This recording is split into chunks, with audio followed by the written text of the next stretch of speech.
Boxing Bros UK, larger than life, massive. Hello everybody, this is Boxing Bros UK here. I am here the boss Chris, and the topic of the day is Don Charles has been sacked. Spencer Fearon, he called it, didn't he? Right?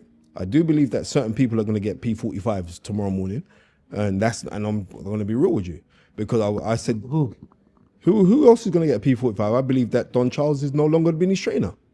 And I don't believe that. I don't believe that they have the. Just for context, how can that happen? He's just won Trainer of the Year, 4-fight winning streak. Him and Kieran Fowler have obviously guided him to that. And he's lost to. All of that doesn't mean shit. But he's lost to the final boss twice. Pardon me? He's lost to the final boss twice. Yeah, he's lost to the final boss twice. Yes, he lost to him twice. I'm telling you now that Don Charles, I believe, they won't be in there, because I told you before, when the father wanted to get rid of Don before, and I plead with it, and this is factual as well. This is factual. So you can't sue, you can't tell people to take this. This is factual. You know what I mean? I could go for any lie detector test, anything else. I sat in your house and you said, right, you wanted to get rid of Don because you didn't think he was professional enough. And I said, it doesn't work like that. You have to stay with Don Charles because it's going to take 3 or 4 fights before you see the best Daniel Dubois. Then we go 3 or 4 fights, and then what happens? He knocks out AJ. Jeez. I think this is a bit out of order, to be honest. Like, he was very, very loyal. But let's hear from Sam Jones. He gave an interview on Talksport this morning, talking about the situation. We spoke matters boxing earlier on this morning regarding Daniel Dubois, and the developing story was that Daniel Dubois and trainer Don Charles, who've enjoyed so much success, not least that demolition job of Anthony Joshua at Wembley. The story is that Daniel Dubois was splitting from his trainer Don Charles. What is the strength of that and the accuracy of it? Daniel Dubois' manager Sam Jones joins us live on the show. Sam, good morning. True or false? Are the two of them splitting? Good morning, guys. Tell Simon to relax. Yeah, Daniel's just put out a statement out in regards to his situation with Don Charles. Don Charles has done a fantastic job for Daniel. But Daniel's decided that he needed a change, and that's what's happened. Why? Why? So Daniel's Why? That's what I want to know. 27-year-old man. If he feels he needs a change, then that's what he's done. What is the brief that you've got, Sam? Obviously there's a lot of noise coming out that you've been brought in as manager. You're a certain character. You're quite full of yourself. So what's your brief? What's your job? You'd know all about that, wouldn't you, Sam? Go on, answer the question. Being fully... Absolutely. Go on, so we can recognise traits that we can both admire. Listen, I've walked in. I've walked in. Listen, I've been involved for a week, and I'm having a look at the situation, how we can. But it's an interesting appointment, Sam. It's out of left field a little bit. I mean, I know you're. Well, no, because I wouldn't have naturally associated you be going in as Daniel Dubois' manager. That's not discrediting you in any shape or form. But it seems that it's come out of left field a little bit. So I'm interested to see what you're being tasked to do. Obviously, it's off the back of Daniel losing the world title. There's all this, revelations about what did and didn't happen pre the fight and all that sort of stuff. And of course, the next most important thing is what happens next. So it's interesting to see what you've been brought in to achieve. Exactly. That's all that matters, isn't it? Daniel Dubois' next move and Daniel Dubois winning boxing matches. That's all that matters, and that's all I care about, to be honest with you. So what is it then you've been brought in to achieve? The same thing as what I do with my other fighters, Simon. Exactly the same thing. Which is? Match him in the best fights. Yeah, match him in the best fights. Look after him. Look after his best interests, and that's what I'll continue to do with Daniel. But like I say, look, people speak a lot about his father. His dad's a passionate man, yep. and that won't change. But I'm being brought in for a reason. All I'll say is just everybody just relax. Does that mean you're going to be able to have strong opinions, Sam? Because the perception is that, let me tell you what the perception is, and then you can correct it or concur with it, is that Stan has very definite views about what happens with his son, is very involved, and there's a perception that might not be advantageous going forward. Now, people would perceive that means that anyone that works alongside Stan is going to have to do as they're told, get in line, and not dare step outside of that particular remit. Is that something you're going to have to work within? Listen, I'll offer my opinions. That's what I've been brought in for. And if it doesn't work out, it doesn't work out. But I'm confident it will. I've known Daniel a long time, and I believe that he's going to become a 2-time heavyweight champion of the world. One thing we can say about Daniel Dubois, right? Daniel Dubois is an elite level heavyweight, right? He's an elite level heavyweight, and he's lost to the best heavyweight of this era twice. Who cares? We pick ourselves up, we go again, and the next aim is to become a 2-time heavyweight champion of the world. We've got a meeting with Frank Warren and George next week to outline the plans, and that's all I care about. I don't care about all this nonsense. All I care about is Daniel Dubois becoming a heavyweight champion of the world again. Otherwise, I wouldn't have got involved. And you got involved, Sam. Did they contact you, the Dubois camp, or did you contact them? I don't contact fighters to manage them, Jim. Okay. Very rarely. Daniel Dubois is saying this morning, I want to take this moment to thank Don Charles and his team for all the time, the effort and hard work they put into me over the past 18 months, and I'm truly grateful for everything. Sam, I mean, obviously, there's been a lot of talk around this gathering, this party that was said to have taken place on the day of the Usyk fight when Daniel fought Usyk, and that to a large extent reportedly distracted Daniel from the job in hand. Whether that did or whether it didn't, it's still a big part of this story. Yeah. Would you discourage, when Daniel next fight, any such gathering taking place? Listen, Jim, it happened before the Anthony Joshua fight, and he knocked Anthony Joshua out in spectacular fashion. The same thing happened against...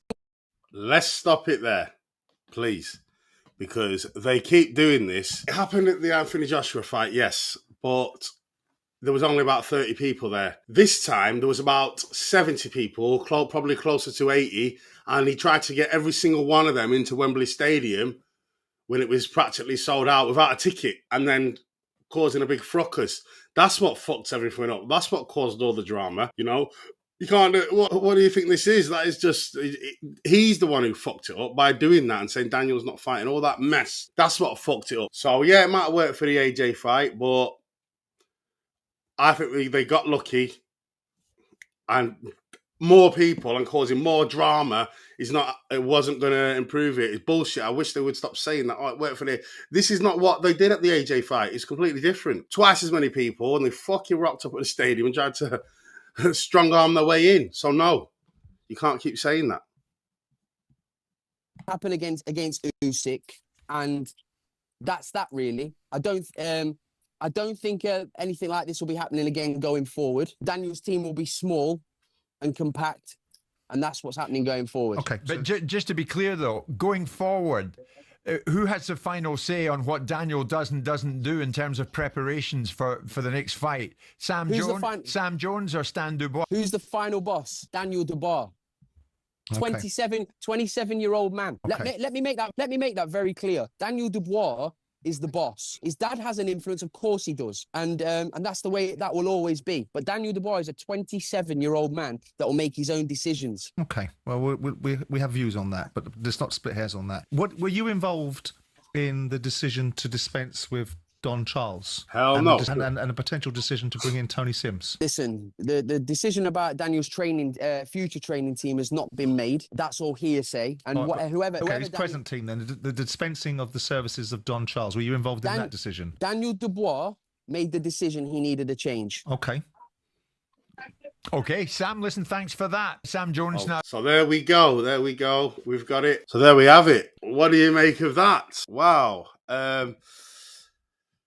Sam Jones, the news that he became Dubois' manager, that came out not so long ago. I believe that they've got Sam Jones in there to be a 24/7 mouthpiece. Any bad press or whatever, he's going to come out and speak on it. He's going to be the new guy sitting next to Frank Warren, sitting next to Dubois in his, what's it called? The gloves are off and press conferences, being his mouthpiece, tackling the difficult questions because he don't really like media work. He's going to be his dad's voice because his dad hasn't got an agent license, but he makes all the decisions for Daniel. So Sam Jones is just going to be the stooge to get around not having a license. He's just going to do exactly what he says. That's what I believe that's there for. Yeah, it just doesn't sit well with me. Why aren't they saying why? Why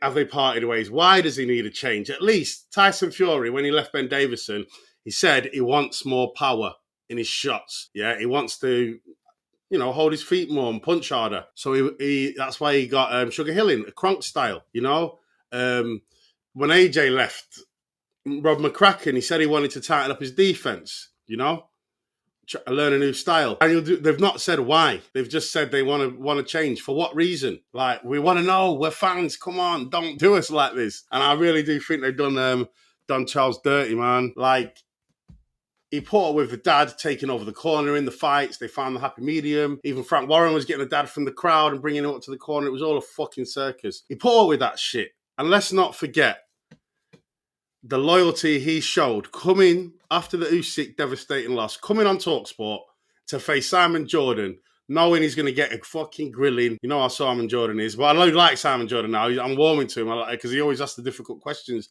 that you want to know. So, but he went on there the next day.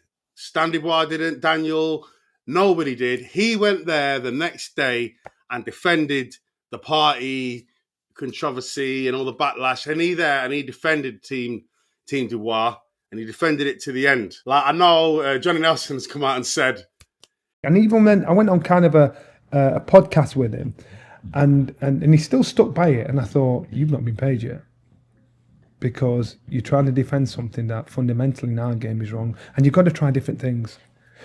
But if you surround yourself with idiots, there's more chance of you being an idiot. If you surround yourself with brains, there's more chance of you being clever. So if Daniel has trained really hard, weeks in, week out, week in, and then it comes to the night of the fight, and he's surrounded himself with people that aren't thinking like him. I'm not saying they're idiots. I'm saying they're thinking like civilians. They're thinking like people that aren't brave to get in there and get smashed in the face. If you're surrounding yourself with people like that, you've got more chance of that rubbing off on you, rather than surrounding yourself with people of the same mindset. We're going to war here. You're going there to get a job done. So there's no way in a billion years anybody, you look at historical, look at wars, look at everything. You're going with like-minded people. You surround yourself with like-minded people.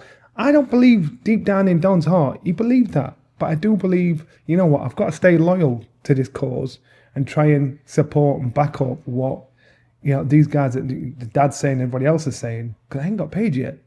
Now, if he's got paid, trust me, I think his story's going to change slowly but surely as time goes on. Because now you just think, now you can't stand by that by now. But you can't all of a sudden say it straight outright, because it'd be quite clear what he did. So we'll see.